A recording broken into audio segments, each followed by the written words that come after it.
Je m'appelle Nathalie Carter. Je pensais avoir le mariage parfait, un mari dévoué, une maison douillette dans la banlieue de Chicago et une meilleure amie depuis 15 ans. Mais un message à presque 3 heures du matin a tout changé. Ce n'était pas une confession.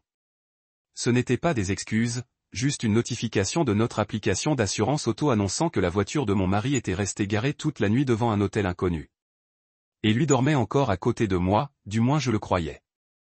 Que feriez-vous si vous découvriez que votre mari et votre meilleur ami étaient au même endroit à minuit?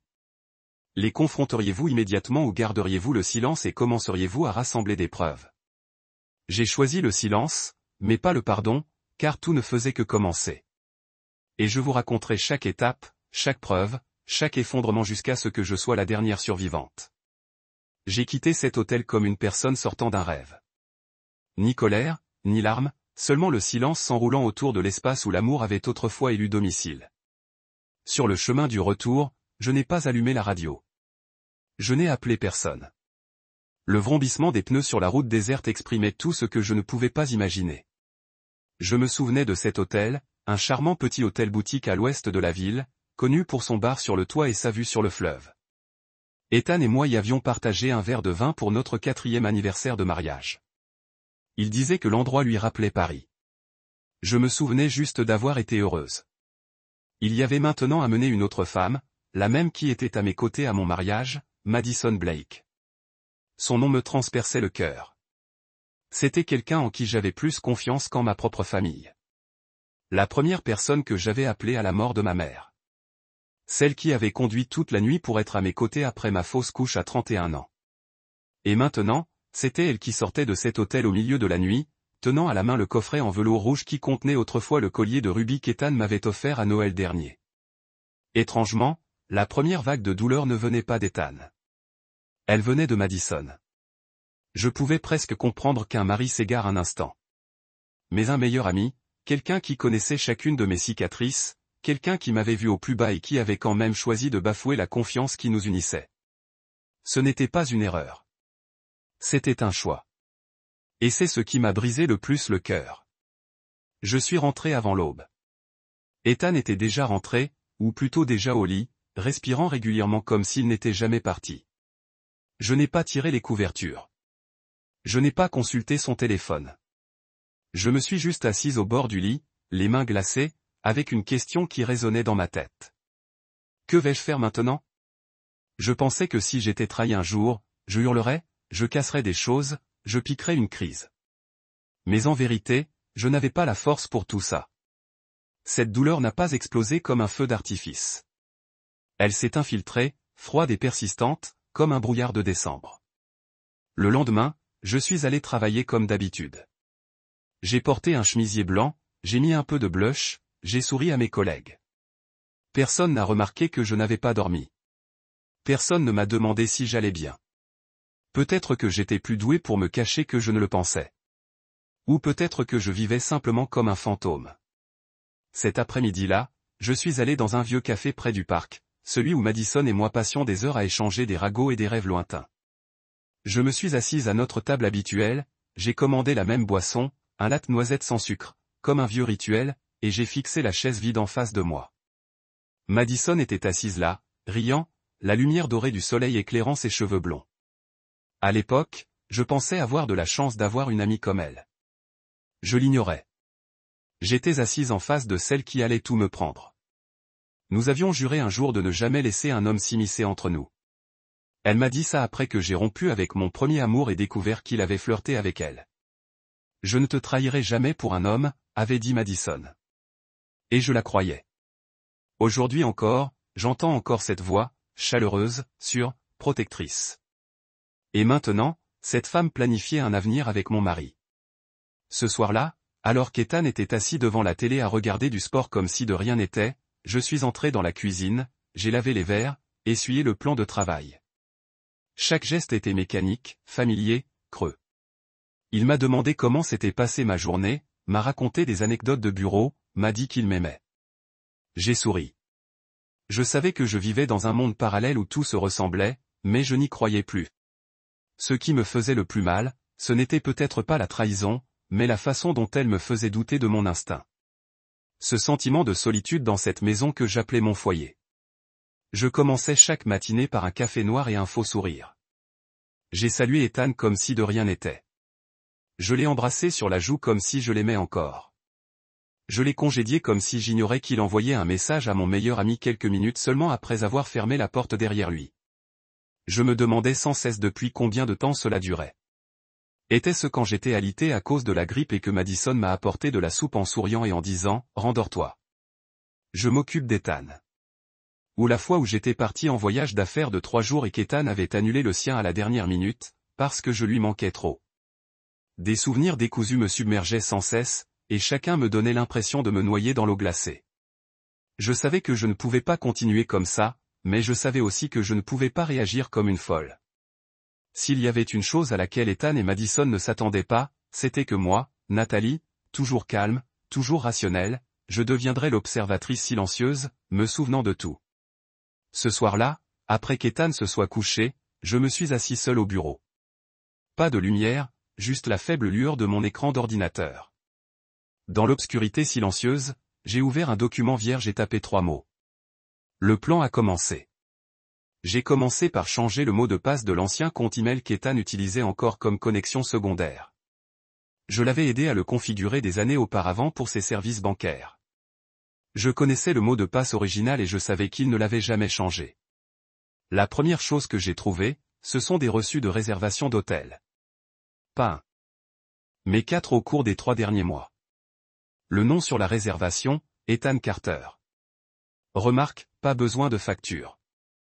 Je les ai toutes sauvegardées, capture d'écran, code de confirmation, heure d'arrivée. Puis j'ai accédé au stockage cloud que nous utilisions pour les factures du ménage.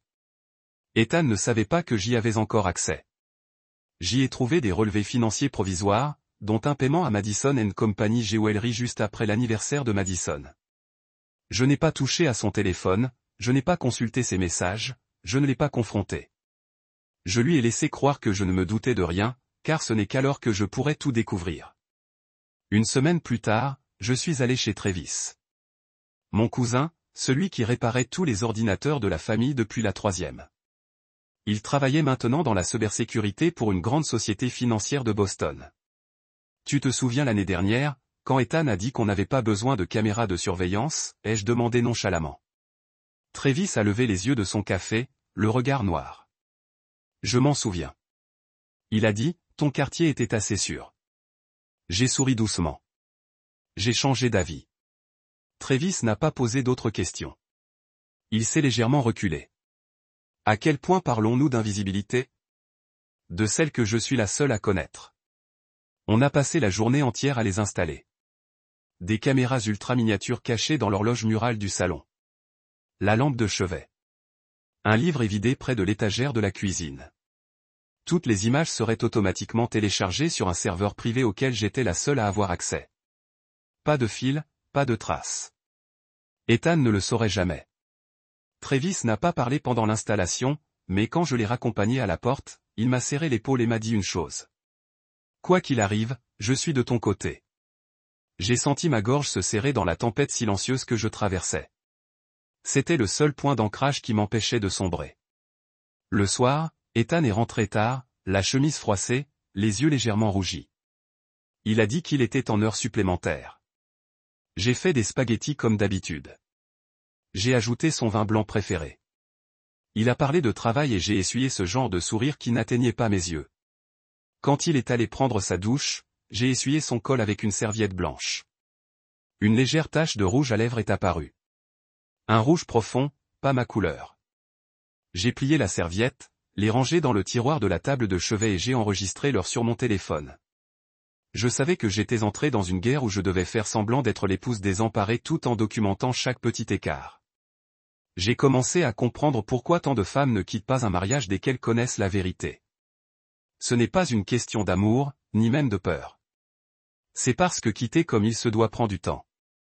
Je ne pouvais pas me précipiter. Je ne pouvais pas me permettre d'erreur, car je ne quittais pas simplement un homme. Je laissais derrière moi une vie que j'avais construite pendant plus de 10 ans. Tout était à son nom, la maison, les voitures, les placements, l'assurance, même le numéro de téléphone. Si je disparaissais dans la nuit avec une valise et le cœur brisé, je perdrais tout, y compris moi-même. Alors, j'ai commencé à m'éloigner discrètement. J'ai ouvert un compte séparé sous mon nom de jeune fille, Nathalie Brennan. J'ai dit au banquier que c'était pour mes économies personnelles, et j'ai souri comme une femme qui se prépare à l'indépendance. Personne n'a remis ça en question. J'ai commencé à transférer $500 par semaine, puis 1000, puis $2000, tous issus des dépenses communes qu'Ethan ne gardait jamais. Viennent ensuite les choses intangibles, pourtant plus importantes que l'argent. Documents, actes de naissance, titres de propriété, papiers d'assurance, mon vieux livret d'épargne d'avant le mariage. Je les ai discrètement rassemblés dans une petite mallette et les cachés dans le coffre de ma voiture. J'avais l'impression de récupérer secrètement des fragments de ma vie des mains d'un voleur. J'ai loué un petit garde-meuble à environ 25 minutes de chez moi, au nom de Travis. J'y ai laissé des copies de tous les documents importants. J'ai aussi commencé à y envoyer des objets sentimentaux. La photo de mariage de mes parents, le pull que ma mère m'avait tricoté quand j'ai commencé la fac, la collection de livres rares pour laquelle j'avais économisé pendant des années. Chaque objet était emballé en silence, comme un rituel d'adieu dont je n'étais témoin que moi. Ethan semblait ignorer tout. Il continuait à m'envoyer des « je t'aime » par SMS pendant la pause déjeuner. Il ramenait toujours à la maison ma tarte aux myrtilles préférée tous les week-ends. Elle était toujours allongée à mes côtés chaque soir, le dos tourné, le téléphone posé sur la table de nuit. Je le regardais en me demandant s'il avait jamais eu un moment de culpabilité. Où étais-je devenu, dans son esprit, l'épouse gentille mais ennuyeuse, la femme compréhensive mais plus aussi attirante. Alors, il se sentait autorisé à me tromper sans remords. Un soir, je l'ai entendu au téléphone. Sa voix était basse, tendue, mais la caméra de la chambre captait juste assez. Elle ne se doute de rien. Elle cuisine toujours, sourit toujours, toujours la même. Puis un petit rire discret. Il nous faut juste quelques semaines de plus. Tout finira par s'arranger. Je me suis assise dans le salon, serrant un verre de vin si fort que j'ai failli le briser.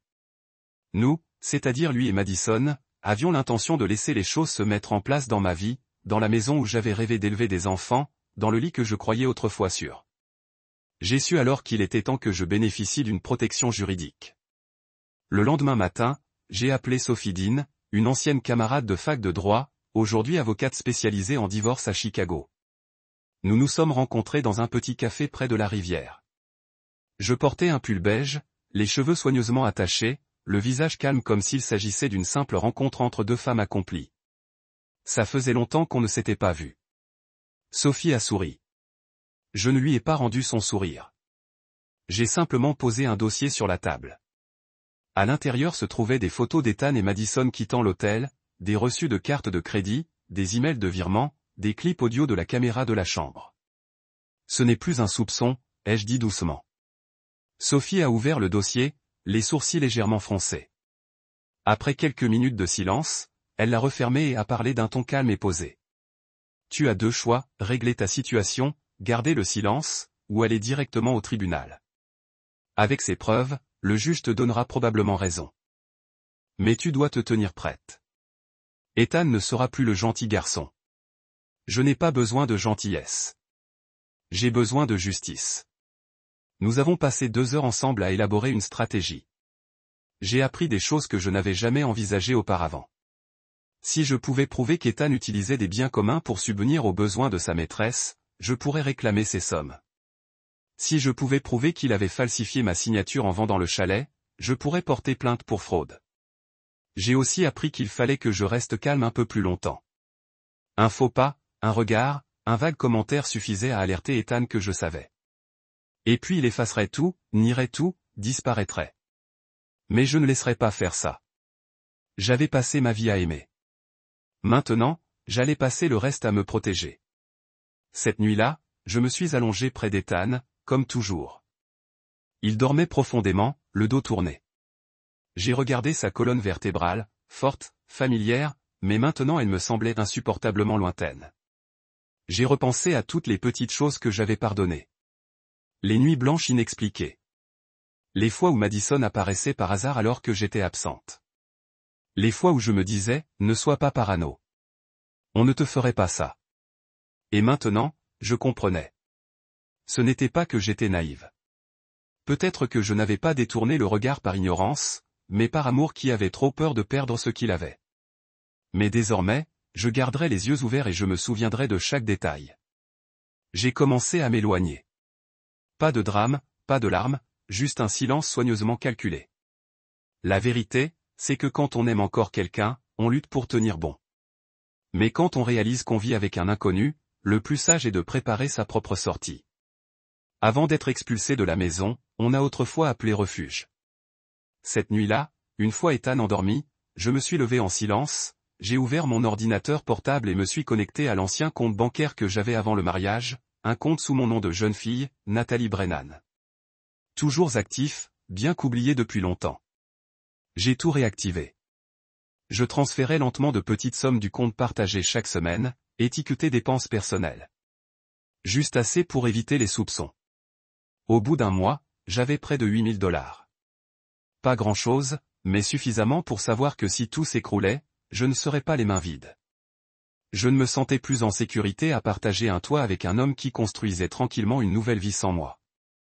J'avais besoin d'espace, d'un endroit pour respirer, réfléchir, me ressourcer. Mais je savais que si je louais un appartement à mon nom, Ethan le saurait. J'ai donc appelé Travis, mon cousin, celui qui avait secrètement aidé à installer le système de sécurité chez nous. J'ai besoin d'un endroit, ai-je dit à voix basse. Pas trop loin, mais il faut que ce soit complètement privé. Il n'a pas posé de questions. 3 jours plus tard, Travis m'a envoyé les coordonnées d'un petit studio au 3e étage d'un immeuble près de l'université, où le propriétaire avait accepté de le louer à son nom, les paiements étant prélevés sur mon compte. Je suis allé le visiter un vendredi après-midi, prévenant Ethan que j'avais un rendez-vous client. L'appartement était modeste mais lumineux, avec un balcon donnant sur une rangée d'érables qui prenait des couleurs. En entrant, je ne savais pas pourquoi, mais les larmes ont commencé à couler. Non pas de tristesse, mais de soulagement. J'avais trouvé un refuge. Au cours des 2 semaines suivantes, j'y ai lentement déplacé des objets sentimentaux. La vieille machine à écrire de ma mère, les albums photos de famille, les copies imprimées des lettres écrites par mon père avant son décès. Chaque objet était soigneusement emballé et étiqueté, comme si j'évacuais une zone de guerre. À la maison, je jouais encore le rôle de l'épouse aimante. Je préparais le dîner, souriais aux anecdotes d'Ethan au bureau. Je le laissais même me serrer dans mes bras chaque matin, comme si rien ne craquait sous la surface de notre paix. Mais le soir, lorsque l'obscurité envahissait la pièce, je le voyais plus clairement que jamais. Je vivais dans un mensonge calculé. Et si je ne reprenais pas vite le contrôle, j'y disparaîtrais complètement. Il fallait que je contacte Madison. Non pas en femme en colère, mais en épouse fragile et désemparée, en quête de soutien. J'avais besoin de voir comment elle réagirait si elle croyait que je ne savais toujours rien. Je l'ai appelée un lundi après-midi. Ma voix tremblait juste assez pour transmettre le message d'une personne instable. Edison, ai-je murmuré. Es-tu libre ce soir? Que se passe-t-il? Sa voix tremblait légèrement, prudente. Je ne sais pas à qui d'autre parler, dis-je en essayant de reprendre mon souffle. Ethan est différent ces derniers temps. Distant. J'ai peur qu'il me trompe. Madison se tut un instant, puis 2, puis elle reprit ce ton familier et doux. Oh, Nathalie, je suis vraiment désolé d'apprendre ça. Où es-tu? Je viens tout de suite. J'ai raccroché et je suis resté immobile dans mon propre appartement, l'endroit où j'avais rêvé d'élever mes futurs enfants. À présent, je préparais ma sortie comme une personne en fuite. Alors que la personne qui m'avait trahi s'apprêtait à s'asseoir dans mon salon, un visage compatissant et des mots gentils, je me suis levé, j'ai arrangé mes cheveux, appliqué un rouge à lèvres pâle et me suis préparé à accueillir la femme que j'aimais autrefois comme une sœur. La même femme dont j'avais maintenant utilisé l'inquiétude fictive pour tout dévoiler. Ce soir-là, Madison est arrivée plus tôt que prévu. Ses cheveux étaient encore blonds et ondulants.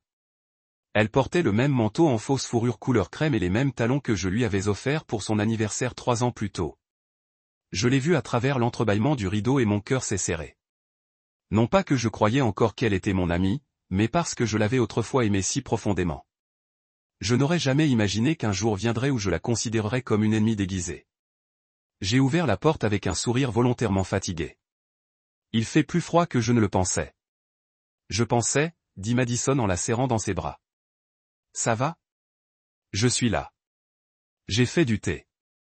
Elle entra dans la maison comme si la distance n'avait jamais existé entre nous.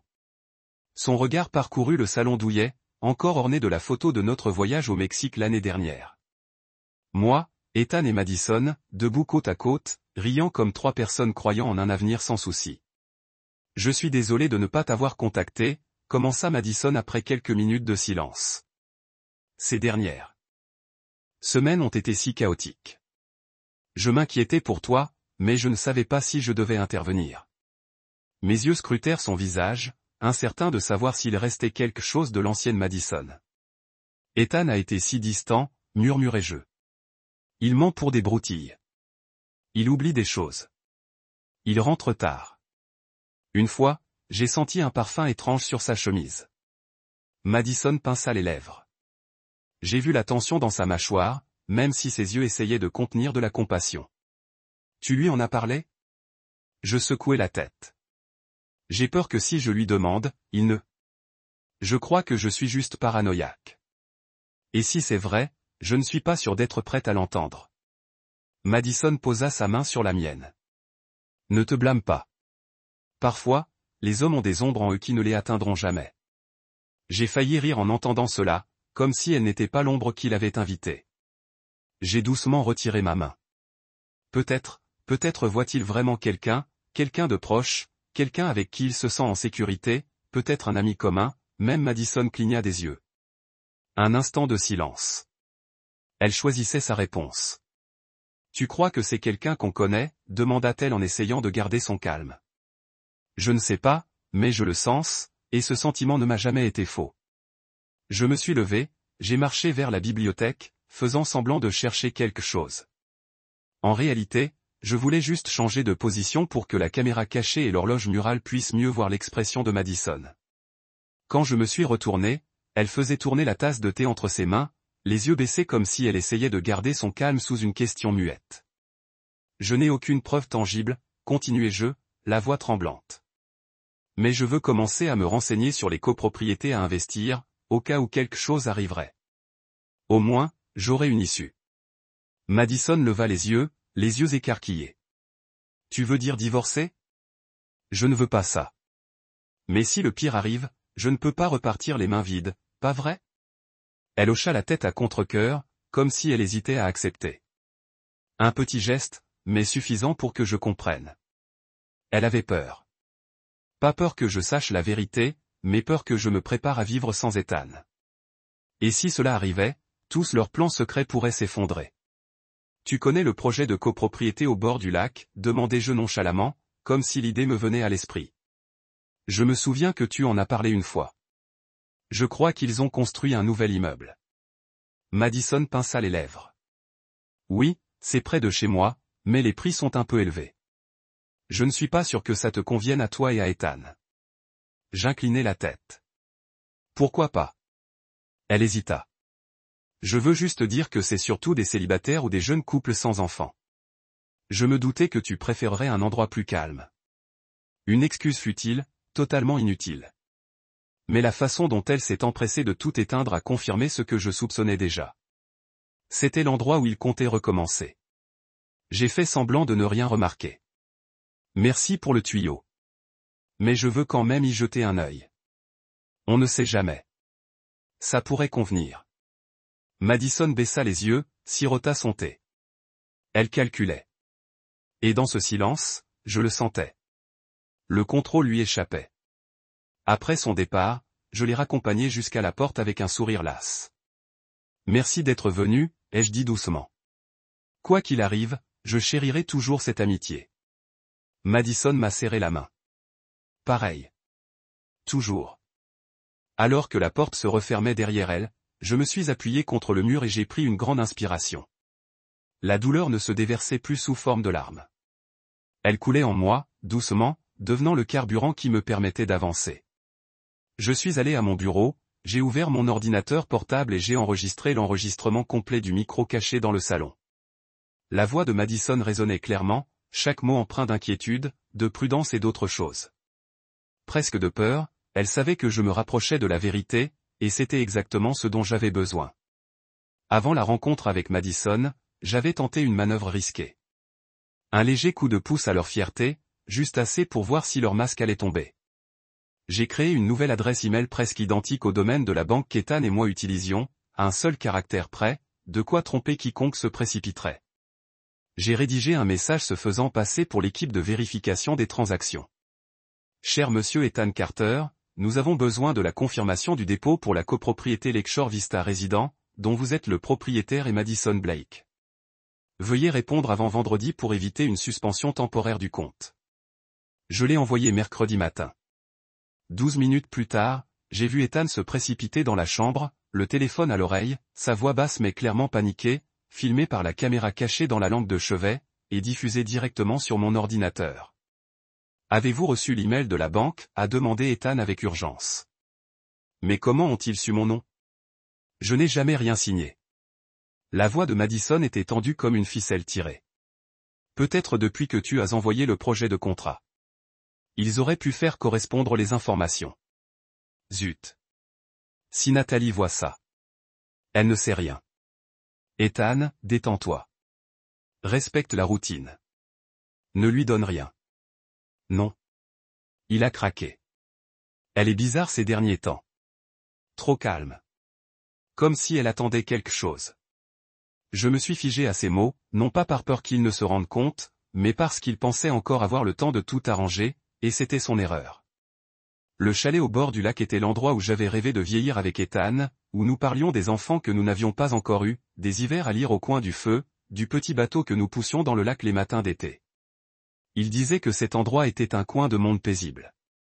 Et je l'ai cru. J'y ai cru suffisamment pour utiliser toute ma prime de manager de première année pour verser la compte.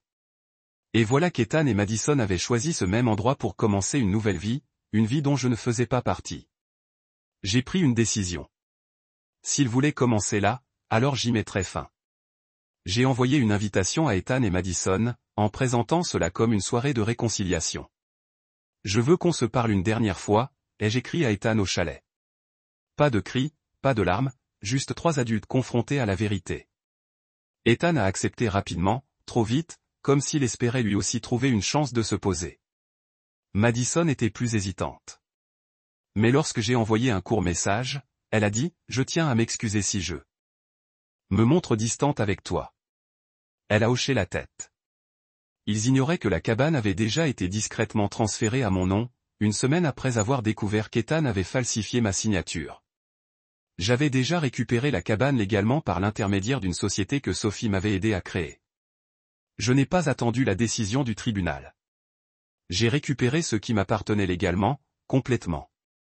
Ce soir-là, un vent froid a balayé le lac, agitant les branches sèches qui commençaient déjà à virer. Les lumières de la cabane brillaient d'une douce chaleur dorée, une illusion parfaite pour ceux qui se croyaient encore maîtres de la situation. Ethan et Madison sont arrivés ensemble. Ils sont entrés dans le salon où j'avais préparé un repas léger, des bougies parfumées et un grand écran suspendu discrètement au-dessus de la cheminée. Madison a jeté un coup d'œil autour d'elle, les yeux rivés sur elle. Quelqu'un d'autre vient-il? J'ai souri. Ils viendront. À cet instant, la porte de derrière s'est ouverte. Sophie, mon avocate, est entrée avec un signe de tête poli. Derrière elle se trouvait Travis, mon cousin. Et enfin, Monsieur Daniel Stone, le PDG de l'agence de publicité où Madison travaillait comme directrice artistique. Madison s'est figée. Qu'est-ce que c'est? Ethan grognatait-il en serrant son verre de vin. Je gardais mon calme. Juste un dîner avec des gens qui ont besoin de voir la vérité. J'appuyai sur la télécommande. Le grand écran s'illumina. Une vidéo commença. Ethan sortant de l'hôtel boutique à 3 heures du matin, un coffret à bijoux à la main. Photos de reçus d'hôtel, de transactions par carte de crédit, un email fixant un rendez-vous avec un agent immobilier de la résidence Lakeshore Vista. Puis l'enregistrement, Ethan appelant Madison après avoir reçu le faux email bancaire. Tous deux paniqués, tous deux complotants. Nathalie ne se doute de rien. Il dit, on a le temps. Enfin, l'image des boucles d'oreilles en rubis côte à côte, l'original et la copie. Madison retira sa main de celle d'Ethan et se leva brusquement. C'est une atteinte à la vie privée. Vous nous avez enregistré sans permission. Sophie se leva et répondit doucement chez elle. Soupçonnée de fraude et d'infidélité, ma cliente est parfaitement en droit de recueillir des preuves. Le patron de Daniel Madison ne dit rien, mais son regard devint glacial. Je me tournai vers lui, sereine. Monsieur, j'espère que votre entreprise n'encourage pas les cadres supérieurs à utiliser leurs congés payés pour rencontrer leur partenaire, surtout lorsque celui-ci falsifie la signature de son conjoint pour transférer les biens communs. Madison pâlit, les lèvres tremblantes. Nathalie, je suis vraiment désolé. J'ai levé la main. N'utilise pas le mot « désolé », comme si cela signifiait encore quelque chose pour moi. J'ai fouillé dans mon sac et en ai sorti 2 enveloppes.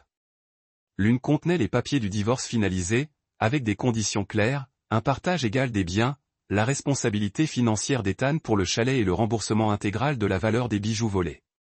L'autre contenait un rapport officiel de violation d'éthique, entièrement documenté, dont des copies avaient déjà été envoyées au conseil d'administration de Madison. Je les ai posés sur la table et les ai avancés. Tu as 2 options, ai-je dit doucement mais clairement, signer et t'éloigner en silence, ou faire durer le suspense. Mais si tu choisis la deuxième voie, je te garantis que toutes les preuves seront transmises au tribunal, aux compagnies d'assurance, à la presse et à quiconque pourrait se soucier de ta réputation. Ethan resta immobile, la main légèrement tremblante. Pour la première fois, je le vis. Perdre son personnage. Il n'était plus l'homme calme et posé qu'il prétendait toujours être. Madison s'effondra sur sa chaise, le visage enfoui dans ses mains. Mais il n'y avait pas de larmes. Peut-être comprenait-elle. Elle avait joué et perdu.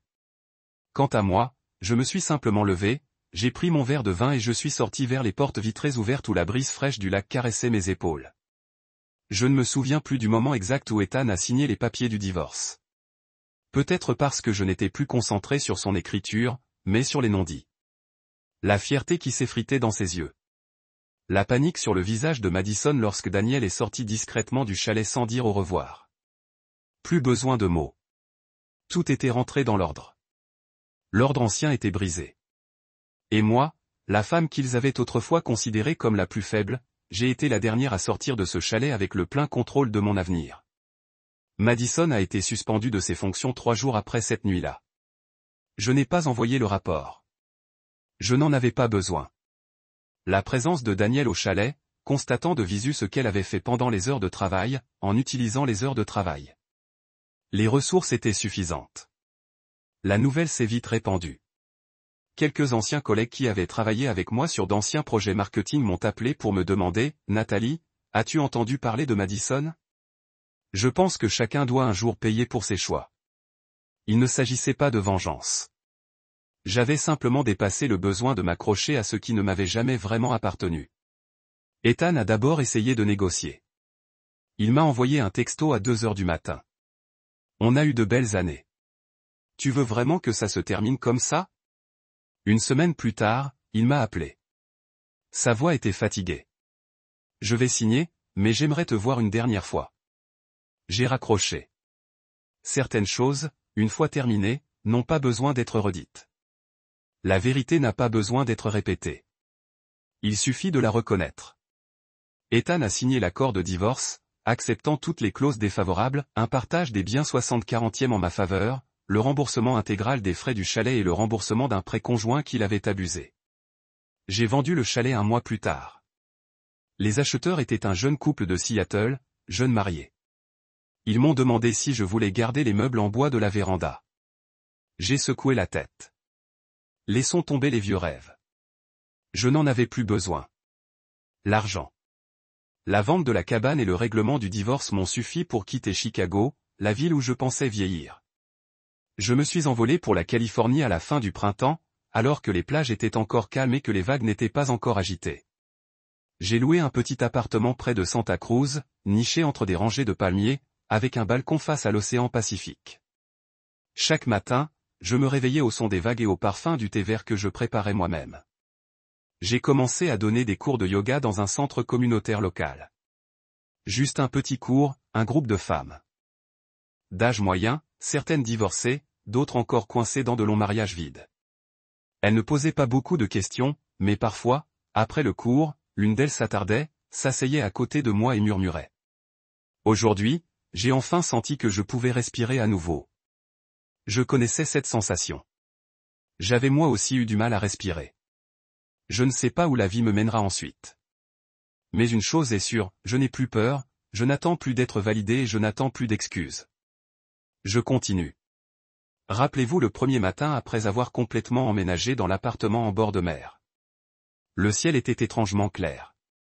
La lumière du soleil passait à travers les fines rideaux blancs, doux comme s'il essayait d'apaiser les années difficiles que j'avais vécues.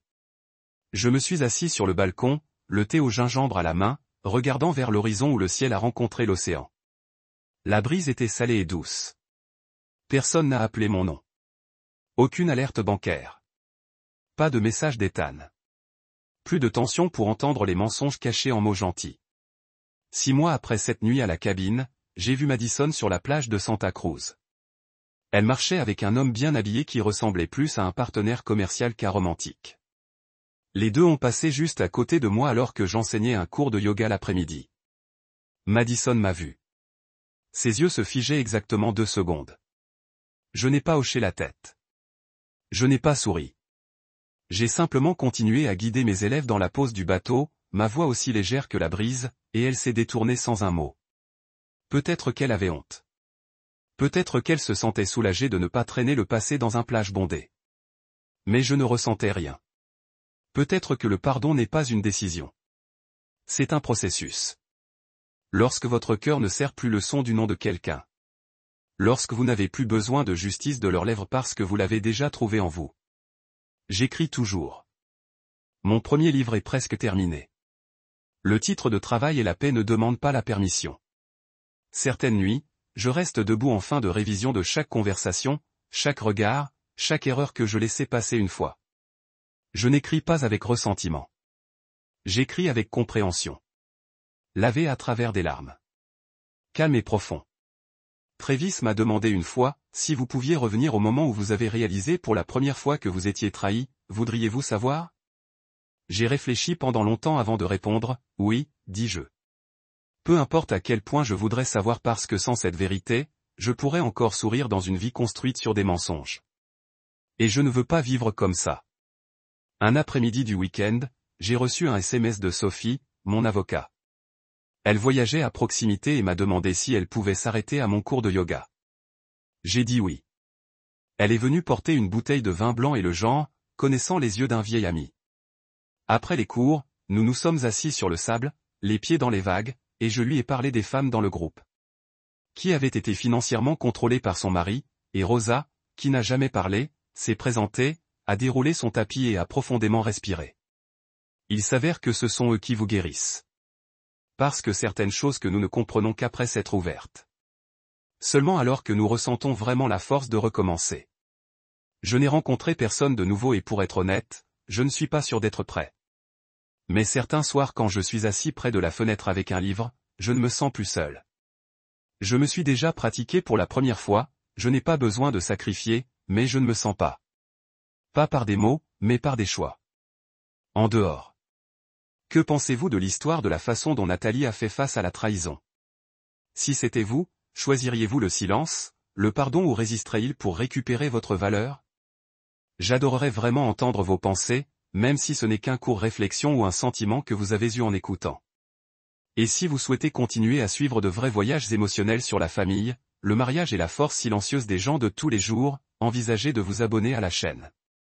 L'une des histoires à venir pourrait être la pièce manquante que vous avez recherchée. Merci de rester jusqu'à la fin.